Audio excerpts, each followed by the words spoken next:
mfowethu yebo isilwane siyintombazana yomlungu uyayizwa into engishoyo kodwa nomuntu futhi uyazalwa wakhiwe kanjalo usho ukuthi imoya yakhe akusana nalonto uzokwenza kunento eyenzakalayo niyabona khona amantombazana kuthiwa marriage amadoda kuthiwa marriage akusha yini lento kuthiwa marriage amagay ngazonda amagay mafowethu angisho bafowethu ukuthi nenathanda ukuthi ngithini bakhiwe ngalento engutshela ngayo uyayizwa lo ndaba labo bantu banentshashe engasuka umphansi ngeke uphikisane nabo uyethenga sekubona eqhama impuzu balanga emoto ngoba ulandele impudu yakhe uyabona anguvumi ke lokho kodwa mina angibagxeki ngoba usuka umzali wakhe engazange exhumane nenkosi le yasemazana zangitholela umuthi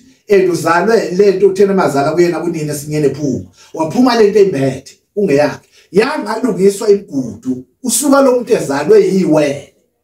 iweleke likabili uyazala umbethe ingubo emhlophe kwa uphume na iswini ukuthola yonke umzimba wakho umbethele ingubo yaza ungena nje emlonyeni sophumile ke lapho sokuyona ke leyo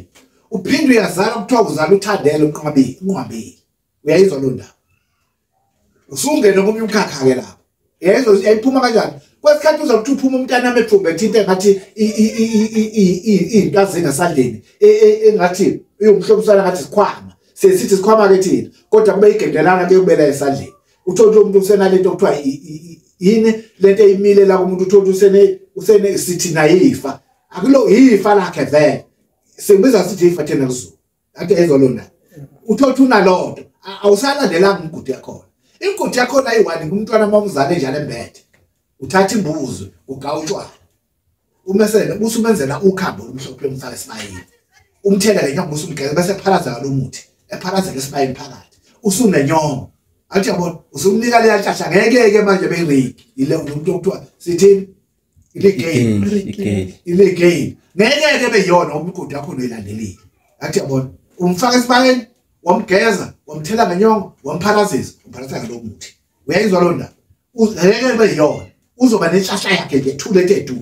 akaphambane nale ndodo ofana khulube nayo kuze ekhulube nayo ugcine sethanda amanye amadoda wake uchaze lo namantombazana athanda amanye amantombazana ngani imigudu yakho nasiyilandelanga okubaleka mfana imigudu yakho nasiyilandela ngomthetho uyayizwa lo ndaba thina sesithathele angisho ukuthi inkolo nenkolo yezwa ngenye inkolo ukuthi kwenzakalani bafuthi usebenza ngamakhambi masebenza ngamakhambi xhumana phela nalomuntu okhuluma naye emlonyeni hayi inyama umzimba lo yabona lento umzimba lo awunamsebenzi ufuna ugageza beklini phela kwenza imithetho yakho umuntu owenza lo nto lo muntu osokuphefumula ngayo ufike kwaqaqa uzala ungakhulumi wena ungaboni emehlweni ufike kwaqaqa kwenza ukuthi ukhuluma thokoza gogo lalela uMahlabehlezi yasebenza ngasayoni noma umfundisi uMahlabehlezi yasebenza umuntu osindisiwe shabe kuthiwa udla umuthi kodwa khona indlela esixhumanisa ngayo ekhona la egcini kuMahlabehlezi la sekuchazela ngathi amanzi la umfula sisebenza umfula la lento disebenza ngamanzi umfula yenye indoda le ngizana amanye kaMahlabehlezi uzothola lo muntu into zakho ikhanyise ephambili uzoqhubeka mfowethu wena kade uthatha umuntu kaMahlabehlezi ngonyaka ophelile uyayizwa lo ndaba masu kuyibuma woza kuMahlabehlezi nami ngabe uthi ufike wathatha isihlahla uMahlabehlezi nasi ngesikhona woza kuMahlabehlezi njengoba kulonyaka nje yokutshala kuyashintsha zonke izinto ziyashintsha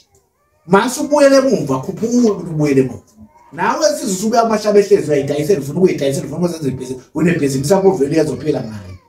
landela uMahlabehlezi uzothola induze zokukhanyisa izinto zakho zikhanyise phambili sukuma ukuthi usondele inkomo zakho ziyafa imbuzi zakho ziyafa akusafeli egcineni kuzofa wena ngoba ulandela izinto zakho Mahlabehlezi lokhulumayo u 0793932618 uzomthola uMahlabehlezi